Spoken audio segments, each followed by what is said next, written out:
بسم اللہ الرحمن الرحیم وَلَا تَأْكُلُوا اور نہ کھاؤ اموالکم اپنے مال بینکم آپس میں اموالکم بینکم ایک دوسرے کے مال بالباطل باطل طریقے سے وَتُدْلُوا اور نہ لے جاؤ بہا اس کو الی الاحکام حاکموں کی طرف لِتَأْكُلُوا تاکہ کھائے فریقاً ایک گروہ من اموال الناس لوگوں کے مالوں میں سے بالاسم ساتھ گناہ کے وانتم تعلمون اور تم جانتے ہو۔ پچھلی آیت کے آخر میں تھا لعلہم یتقون تاکہ وہ تقوی اختیار کریں۔ تو تقوی اختیار ہوتا ہے اس وقت جب بندہ حرام کاموں سے بچ جائے، حرام مال سے بچ جائے۔ اس آیت کے اندر اللہ پاک حرام جو مال کے طریقہ ہے اس سے منع کر رہے ہیں۔ وَلَا تَأْكُلُوا أَمْوَالَكُمْ بَيْنَكُمْ بِالْبَاطِلِ کہ نہ تم ایک دوسرے کے مال جو ہے باطل طریقے سے نہ کھاؤ، یعنی سود، رشوت، چوری، ڈاکہ، یہ چیزیں ایسی ہیں، ان چیزوں سے جو مال حاصل ہوگا وہ حرام مال ہوگا، ٹھیک ہے۔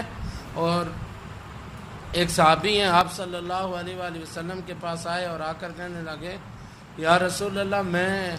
مستجاب الدعوات بننا چاہتا ہوں، یعنی میں ایسا بندہ بننا چاہتا ہوں کہ میں دعا کروں اور میری دعا اللہ قبول کر لے، تو مجھے کوئی ایسا طریقہ بتائیں۔ اللہ کے پیارے نبی صلی اللہ علیہ وآلہ وسلم نے فرمایا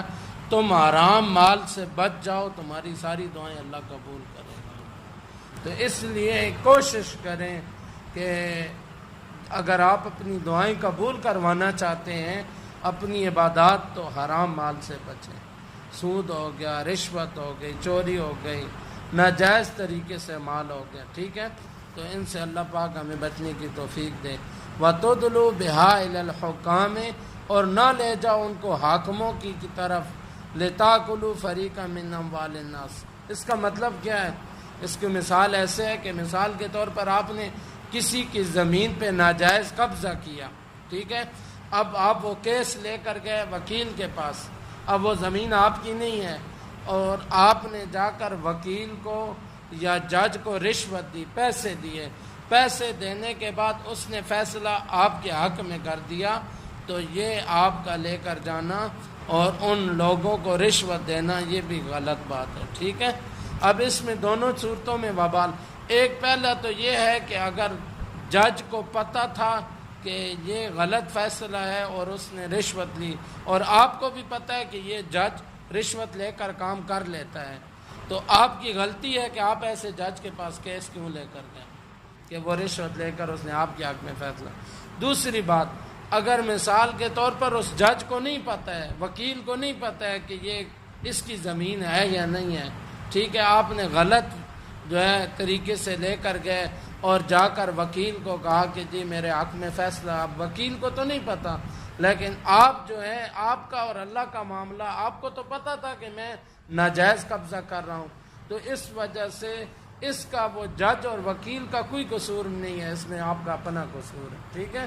وہ تو آپ کی جو گواہیاں آپ جھوٹی لے کر گئے اس کے مطابق فیصلہ کر دے گا۔ تو یہ اس کا یہ مطلب ہے وَتُدْلُوا بِهَا إِلَى الْحُكَامِ